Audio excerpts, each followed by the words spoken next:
what is humanity? I ask that a lot. And I also ask if it's humanity I love or is it humans I love? But what is humanity? I think humanity is not something that's in us. I think it's what's between us, right? It's that incredible conversation you have with a stranger in the taxi that we used to have before we had phones, or in the elevator on the plane flight, where you just share about life and you find this resonant connection with someone, and you have that moment of like, ah, or you have a big fight with your best friend or your partner or your sibling, and you go through it, and then afterwards you can look each other in the eye and you just feel a sense of connection of understanding, right? Or you're on that sports team where you, or a work team where you have a common goal and you work through the long hours at night or challenges, and you accomplish that goal. That to me is humanity. So the question is, how do you cultivate it? And that's what I've been exploring for the last 11 years. Do you remember the first time you had a consciousness, an awareness of, hey, this is real human connection? My first kiss, which was late in life. I was 17. It was the end of my junior year of high school. And I remember intentionally, I know this is probably not what anybody's expecting to hear on this podcast, but you asked the question. And I remember as a young person, I said, I don't want to, I know I'm a very passionate person. And if I start engaging like physically with someone kissing, I'm going to be very emotionally passionate and I'm going to want to go far. So I need to wait until I'm mature enough to do that. I don't want to do that when I'm 13 or 14. So anyways, end of junior year. And I just remember my heart exploding, looking into her eyes. I saw the whole universe in her eyes and I felt the whole universe in my heart. And that's a moment when I felt like connection. That was, I guess, the first time I really felt that. Looking in the other person in the eye and having this strong emotion for them, looking into some other person's deep black onyx of the eye. You know, we often forget that if you look at any animal and any human, regardless of what it is and what color eye it is, at the center, it's always the same color. It's a black onyx. And isn't that interesting? I mean, I don't care if it's a snake, a shark, or a human or a dog. At the center is a black onyx. And we look in the depth of the black onyx of another human being, there's a journey there to be had. You know, I was a filmmaker. I had films that went to Sundance, and then I had a film at Cannes, and things were not taking off.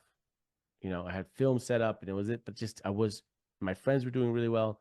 And even though I had done really successfully, you know, 2 at Sundance and 1 at Cannes, which is the biggest film festival in the world, it wasn't picking up.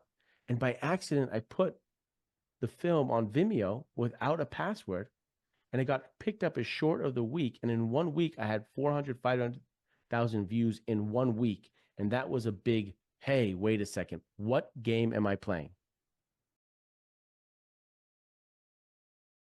How do we create the space with well-constructed questions? What's the result? Is I'm going to have a conversation. We're going to have a conversation where we're exploring our relationship.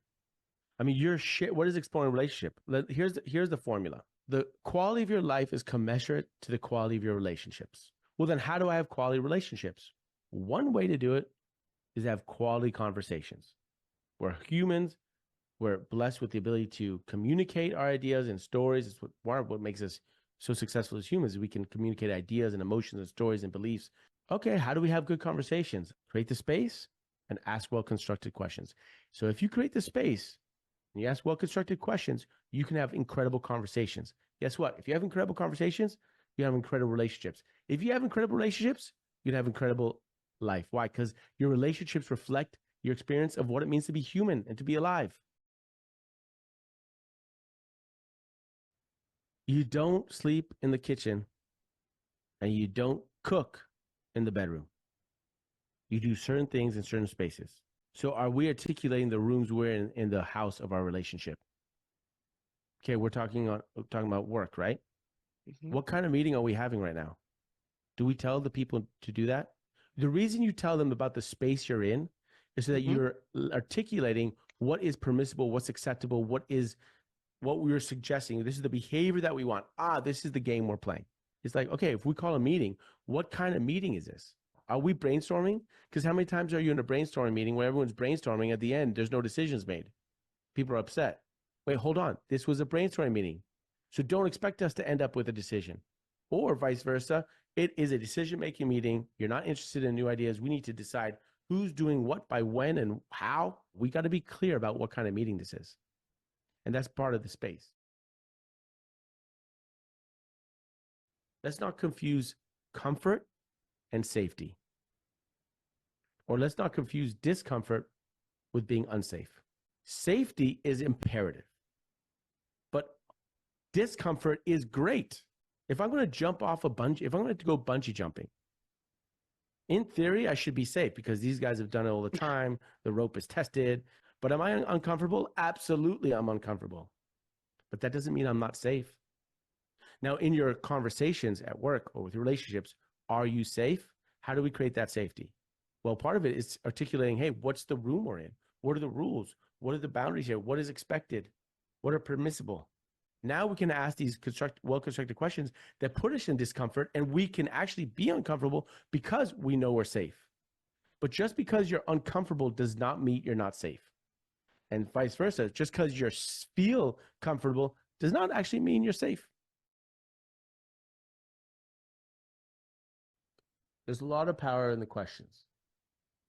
And we're always so focused on the answers, and we don't realize how by shaping the question, you are shaping the answer. It's 7:30, 8 o'clock, and you go to your kids and you say, hey, do you want to go to sleep? What do you think the answer is? We all know it's no. You ask the question, do you want to go to sleep? It's like, yes or no. I mean, okay. But if you go and you say, hey, kids, you want to sleep on the couch or in the bed? You've already shaped the answer. The answer is bed or the couch. The question is shape the answer, the options. Oftentimes, we're so good at finding answers, but oftentimes we find the right answers to the wrong questions. Put more emphasis on the questions. Why did this campaign fail? Why did this candidate not work out?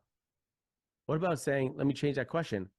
What can we learn from this campaign that we could take to the next?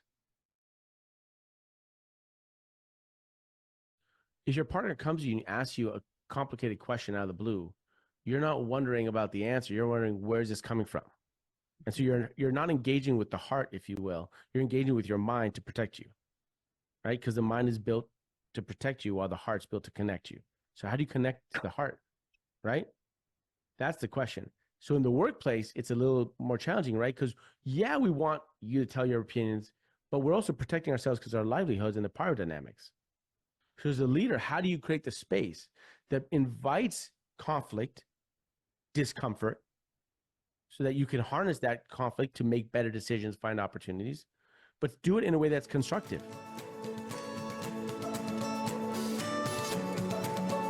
If you enjoy this podcast, please make sure to subscribe.